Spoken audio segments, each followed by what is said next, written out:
ముందు నుంచి అనుకుంటున్నదే జరిగింది. 2025లోనే బిగ్గెస్ట్ బాక్స్ ఆఫీస్ వార్కు తెరలేవనుంది. సెప్టెంబర్ 25న ఒకే రోజు బడా హీరోలిద్దరూ బాక్స్ ఆఫీస్ దగ్గర పోటీ పడటానికి సై అంటే సై అంటున్నారు. ఆల్రెడీ దసరా సీజన్ క్యాష్ చేసుకోవడానికి 3 నెలల ముందే సెప్టెంబర్ 25 లాక్ చేసుకుంది అఖండ 2. బాలయ్య బోయపాటి కాంబినేషన్ కావడంతో దీనిపై అంచనాలు బీభత్సంగా ఉన్నాయి. అఖండ 2 బిజినెస్ కూడా భారీగా జరుగుతుంది. తాజాగా టీజర్లోనూ సెప్టెంబర్ 25 డేట్ మరోసారి లాక్ చేశారు. దసరాకు తాండవం ఖాయమంటున్నారు. మరోవైపు ఓజీ కూడా 200% దసరాకే వస్తుందని చెప్తున్నారు మేకర్స్. ఇప్పటికే పవన్ పోర్షన్ షూట్ అయిపోయింది. మరో 4 రోజులైతే షూట్ కూడా మొత్తం అయిపోతుంది. ఓజీపై ఉన్న అంచనాల గురించి ప్రత్యేకంగా చెప్పాల్సిన పని లేదు. మొదలైన రోజు నుంచే దీనిపై ఎక్స్పెక్టేషన్స్ నెక్స్ట్ లెవెల్లో ఉన్నాయి. పోస్ట్ ప్రొడక్షన్ పనులు పూర్తి చేసి దసరాకు సినిమా ప్లాన్ చేస్తున్నారు. ప్రియాంక మోహన్ హీరోయిన్ గా నటిస్తున్నారు. ముంబై బేస్డ్ మాఫియా డ్రామాగా వస్తుంది ఓజీ.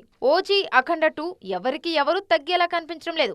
ఇటు ఓజీ షూటింగ్ అయిపోయింది, అటు అఖండ 2 కూడా రెడీ అవుతుంది. అయితే సీజీ వర్క్స్ పరంగా చూసుకుంటే అఖండ 2కు ఇంకా చాలా వర్క్ పెండింగ్ లో ఉంది. ఓజీ మాత్రం ఆన్ టైం వచ్చేలా కనిపిస్తుంది. మరి అవన్నీ త్వరగా పూర్తి చేసుకొని పవన్ ని ఢీకొట్టేందుకు బాలయ్య సిద్ధంగా ఉన్నారా అనేది చూడాలి.